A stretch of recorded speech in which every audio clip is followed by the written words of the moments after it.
J'ai pensé assurer ma moto, c'est parce qu'il n'y a pas les moyens que je n'ai pas pu assurer. Il n'y a pas les moyens, on sort, on ne travaille pas, c'est pourquoi. C'est la réponse de ces motocyclistes à notre question de savoir s'ils ont une assurance. Elle est générale chez la plupart des conducteurs de moto.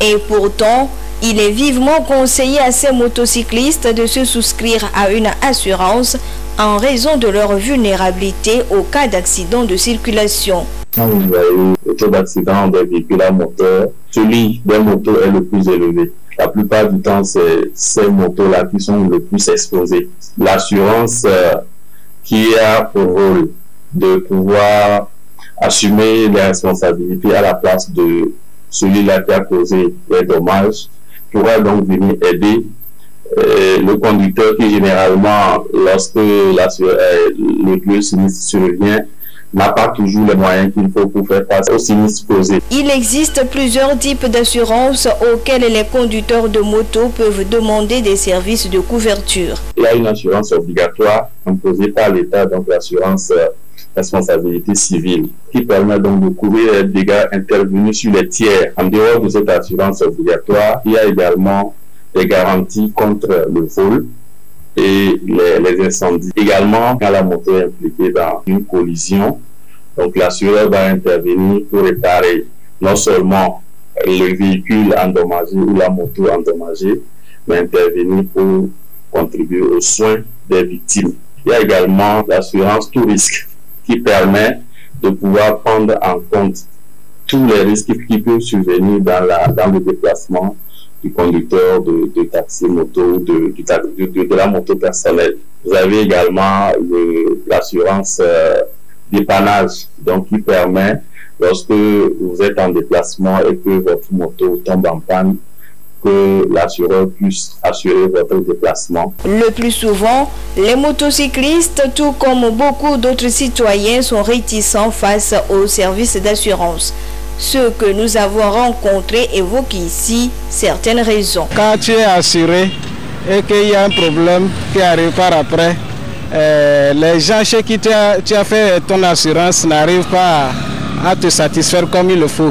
L'assurance, c'est pour te protéger au cas où tu as un problème. Mais voilà que quand ça arrive, tu n'as pas satisfaction. Donc il vaut mieux rouler et se donner à Dieu. Sinon, moi je vois que c'est très important. Mais le problème est quoi? En cas de caisse, l'assurance n'intervient pas vite. Des fois même les gens sont obligés d'aller prendre les avocats pour pouvoir les aider. À ces inquiétudes, les acteurs du domaine de l'assurance apportent des réponses et rassurent. D'une part, ils ont raison, mais la couverture est conditionnée par certaines règles. À supposer que vous avez une assurance et que vous conduisez, vous faites un accident alors que vous étiez en état d'ivresse, donc l'assurance ne peut pas vous couvrir. Lorsque vous souscrivez à une assurance, il y a généralement la zone géographique qui est délimitée. Donc lorsque vous faites l'accident en dehors de cette zone, donc l'assureur peut également refuser de prendre l'accident en charge. Parfois, c'est à tort qu'on pense que, étant donné qu'on n'est pas sûr que le risque va survenir, on déroge donc au principe en mettant le tort sur les compagnies d'assurance. Mais une fois que vous êtes victime, vous êtes obligé de prendre en charge la victime, vous allez vous rendre compte que l'assurance aurait été mieux pour vous. Ce n'est pas parce que vous êtes couvert, vous allez souscrire à une assurance que vous allez déroger aux règles du code de la route qui impose qu'une fois que vous achetez une moto, avant de prendre une moto, il faut avoir un permis de conduire. Il est du devoir également des compagnies d'assurance de faire l'effort de sensibiliser les assurés sur les conditions qu'il faut réunir avant de bénéficier de l'assurance. Les gens évoquent le problème du coût de l'assurance. Si vous vous renseignez, il y a plusieurs services qui sont offerts à des prix vraiment concurrentiels. S'assurer ou assurer son engin, c'est réduire les dépenses éventuelles en cas de sinistre ou d'autres problèmes relevant des services d'assurance. Mais faut-il aussi savoir choisir son type d'assurance?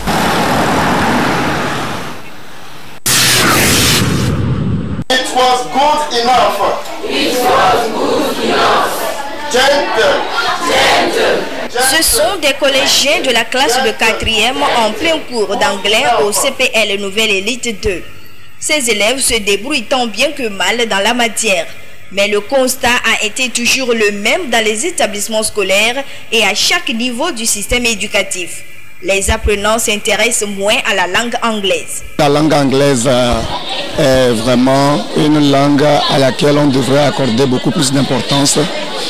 Ce que nous ne constatons pas vraiment de nos jours. Quand vous prenez 60% des élèves, certaines fois, il est de coutume même de dire l'anglais ne ma langue pas. Et pour dire que ce n'est pas trop un souci pour eux. Et on apprend aujourd'hui juste pour la note. L'écrit, ils maîtrisent. Mais le parler, l'oral, c'est un souci. Comme nous sommes trop habitués avec le français, c'est un peu difficile à s'exprimer, mais elle est bonne.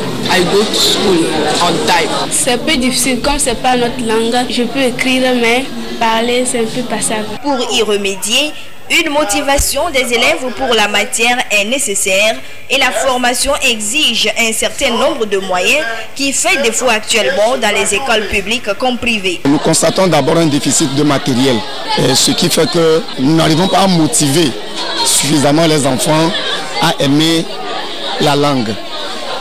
Ça oblige aujourd'hui l'enseignant à faire des efforts au-delà de ce qu'il devrait. Le matériel qu'ils peuvent se mettre eux-mêmes à leur disposition, c'est un souci. Nous avions bien prévenu que nous allions faire la correction ce matin. Et vous allez constater que très peu sont ceux-là qui sont arrivés avec leurs épreuves. Et la motivation, je pense que ça manque beaucoup. Pourtant, il est important d'amener au plus tôt les enfants à s'intéresser à la langue qui a toujours été indispensable pour les affaires et les échanges sur le plan international.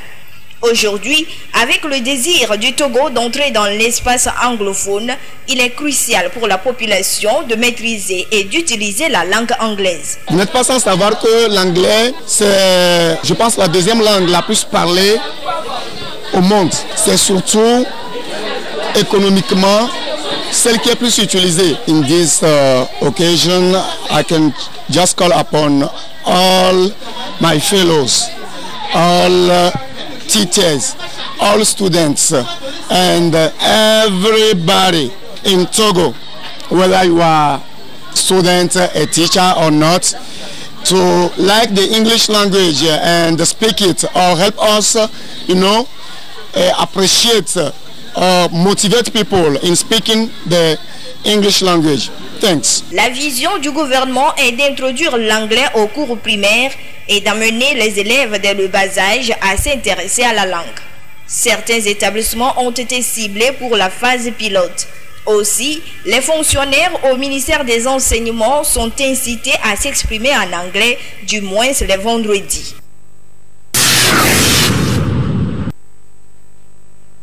Je me brosse la machinée. Le soir, si je veux me coucher aussi, je brosse les dents. Parfois, les machinés, si je brosse les dents aussi, je mange aussi le cure-dent sur ça. Par jour, je me brosse à 2 temps. Quand je réveille, je brosse les dents. Je mange. Quand je vais dormir, je brosse les dents. Quand je me réveille le matin, le soir, quand je finis de manger, je brosse les dents. La pâte et la brosse, c'est fini avec l'eau, c'est fini.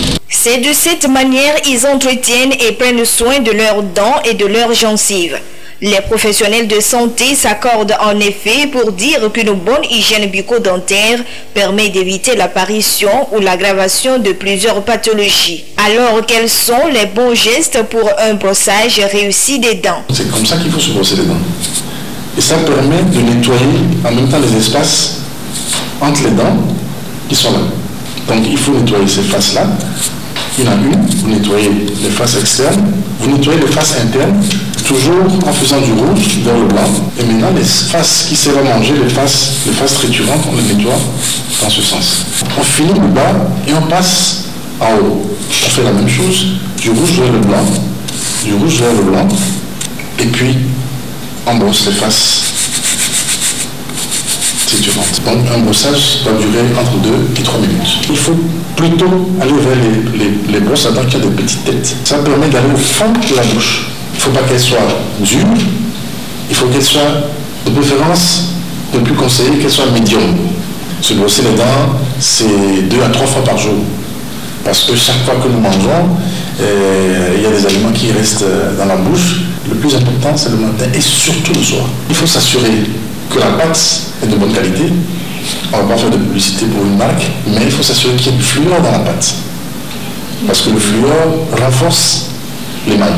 Malgré tout ça, il y a toujours des fines couches d'aliments qui se mettent au niveau des dents parce qu'il y a toujours des endroits qu'on n'arrive pas à nettoyer comme il se doit. C'est pour ça qu'il est conseillé, une fois tous les 6 mois, d'aller voir le dentiste pour un nettoyage systématique, pour ce qu'on appelle un détartrage, parce qu'une fois, il y a toujours du tartre. Une mauvaise hygiène dentaire peut entraîner des conséquences graves, notamment des infections. Et l'une des infections les plus fréquentes chez l'être humain reste la carie dentaire. Elle affecte la majorité de la population sans distinction d'âge ni de sexe. Notre domaine essentiellement, c'est la carie dentaire qui constitue la pathologie la plus fréquente qu'on rencontre chez tout le monde et en particulier chez les sujets jeunes. Et ça fait souvent, la plupart du temps, l'objet des visites dans les cabinets dentaires. Selon un rapport de l'Organisation mondiale de la santé OMS en novembre 2022, les infections bucco-dentaires les plus courantes sont les caries dentaires. Et une carie dentaire non traitée représente le problème de santé le plus répandu dans le monde puisqu'elle concerne environ 2,5 milliards de personnes. La pathologie est d'origine bactérienne. La cause essentielle de la carie dentaire, c'est le sucre. En bouche, nous avons des bactéries. Ces bactéries sécrètent des toxines qui transforment ce sucre en acide. Et c'est cet acide qui attaque la dent, en particulier l'émail de la dent. Après la transformation du sucre en acide, avec l'association des composants de la salive, en particulier les protéines salivaires, ça donne la formation de la plaque dentaire. Si rien n'est fait, nous avons encore d'autres composants de la salive, en l'occurrence le calcium qui sont en bouche, qui, avec cette plaque dentaire qui est installée, se transforme cette fois-ci en tartre. Ce n'est plus un dépôt mou, mais ça devient dur, collé aux dents. Et là, ça, c'est des nids de microbes. Si rien n'est fait, bonjour les dégâts, c'est là où la carie apparaît. Des douleurs dentaires, des dents très sensibles au chaud, au froid, au sucre ou encore à l'acide sont quelques symptômes cliniques de la carie dentaire. Face à ces symptômes, il est conseillé de se faire consulter chez des spécialistes. J'ai mal à la dent parfois. J'ai aussi le trou. On vend certaines pâtes, on dit que ça fait les dents. Donc c'est ça que je paye à la pharmacie pour utiliser. Malheureusement, les gens arrivent souvent quand il y a rage de dents. Et alors qu'on pouvait intervenir bien avant. Dès le départ, dès qu'on voit des taches dans la bouche, des trous, des points noirs sur les dents, c'est des signes en fait annonciateurs. Si vous voulez éviter d'enlever une dent, il faut aller très tôt soigner la dent pour ne pas arriver à la phase où il faut enlever. Parce qu'il y a une phase, quand on arrive à cette phase d'infection grave, on ne peut plus rien faire, il faut enlever la dent. La plupart des infections bucco-dentaires sont en grande partie évitables et peuvent être traitées à un stade précoce. Une carie dentaire non traitée peut avoir de graves conséquences sur la santé en général. Il est donc primordial de prendre rendez-vous chez les spécialistes dès les premiers signes.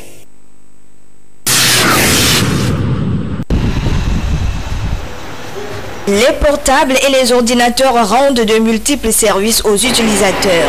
Cependant, rester longtemps accroché à l'écran n'est pas sans conséquences. Selon les spécialistes, il y a d'énormes risques et des dangers auxquels les utilisateurs s'exposent à long terme. Généralement, les écrans myopisent les yeux.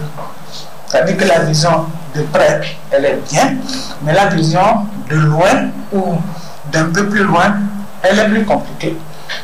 Donc, dans tous les cas, porter une bonne correction optique. Tu vas voir un enfant de 8 ans, de 7 ans, comme ça, porter des verres médicaux. Et souvent, on les achète, les jeux vidéo, là, ils restent sur l'écran. Il faut passer des heures comme ça, cela agit sur leurs yeux. Pourtant, nous, les parents, nous pensons que nous sommes en train de leur chercher du bien, mais pourtant, c'est la maladie qu'on est en train de racheter à long terme. Pour éviter toute surprise désagréable, les ophtalmologistes recommandent d'adopter des mesures de protection en cas de surexposition. Les écrans aujourd'hui sont présents dans notre vie au quotidien. et que ça on ne peut rien. Mais il existe quand même des mesures de prévention et de précaution. Généralement, qu'est-ce qu'on préconise? Il ne faudrait pas passer plusieurs heures d'affilée devant un écran. Après 2 ou 3 heures, vous pouvez vous octroyer un petit temps, quelque chose de 5 à 10 minutes, pour prendre un petit café et puis de dormir. Bon, parfois c'est compliqué. Comme on est peut-être dans une banque, on n'a peut-être pas le temps. Donc on passe les 4 heures, les 5 heures, les 6 heures devant l'écran. Dans ce cas, il faudrait une protection des yeux. Donc une prescription donc de verre correcteur. L'œil est un organe sensible et fragile. Il mérite une attention particulière car la vue, c'est la vie. Évitez également l'automédication en cas de maladie ou de malaise au niveau des yeux.